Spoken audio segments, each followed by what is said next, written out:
Seyyad işi günü atımızmış, yoldan tartışmış, binagacha qurilish qilib oshxona ochqanlar aka 20-30 million usiz mablag' ketibdi. Mabala Shinjan bo'yicha eng separacho. Malni haq qilib qo'ysa siz o'ngshangizmi? Bu mana ishlayapti ha.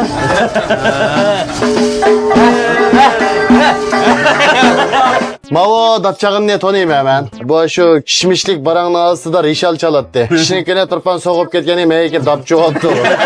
Yerşatına ilhamı kegende koşaklarını devetti. Mevlanca özmez ilgen pul haşeşini kokup kazık oyuna yerimin yevetti degende. Tırpanlık, yakışıkalık, hemmiyegi badi. Sayyadım uçurap kaladı, maşin sözlerden kadi degende. Mandara qilmamdi yarana. Men mi qilamaptim hech. Shunda qilib qilsanglar yetkoy bo'ldi degan gapmi? To'yda qo'shilmabdi antib. Oshtoq, Mabalning filmlari qanday qaraysiz siz? Yaxshi qarayman.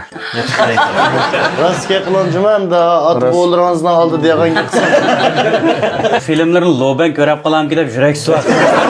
Hakikaten her kanda aşkandı bar mesele dostumuzun ki esnailığı. E'tiroflar erishibdi. Men shunda rahmat sizga, men xush oldum. Endi rahmatni davetim tekshir etayman. Yaxshi qo'shiqlar bir xil adam. Mesela ikisi de kalan babam. Ko'zing chiroyli, narsin ko'ringanlarni ivog'isi bor odamlar bor. Bir şeyde Mahmudcan bir kızıkışı var karan. Kim mağasa? Şimdi gelemdim da sıla baktı karan. Nurgun kolgusu Mahmudcan. Bunun üstüne bunu Suxan'da kolculuğa ilgili koymuşsun.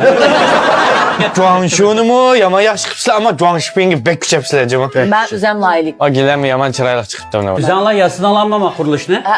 20 Niye? million ketgan bu şeyliga. İş gitti ya. Yet. Hilaş kalkışıydı. Hoş git sorganlam önüsel işi düştü. Ha, tutdan bir anlık oldu ketdi ha. Ha, çalıyor, çalıyor. Telkini davanida azat el zamanida. Rahmet. Tamam. Mengelik üzülmüzün oturumuzda verdiler. Bir çayga toy edik ya. Şinjan'daki hediler degan şey. Seni bir ürünleme otkan heden battı evet koydu. Mabal dolan dikedi. Qancha pul maosh berdi? Shunda aniq javob ber bakay. Alten bu ishlavermish hali. Konuşup kalaylı. Sizler Mişel ikensizler. Ben Şinjan'la konuşup kalaylı. Şinjan'la. Ma goytozun tanıymadı.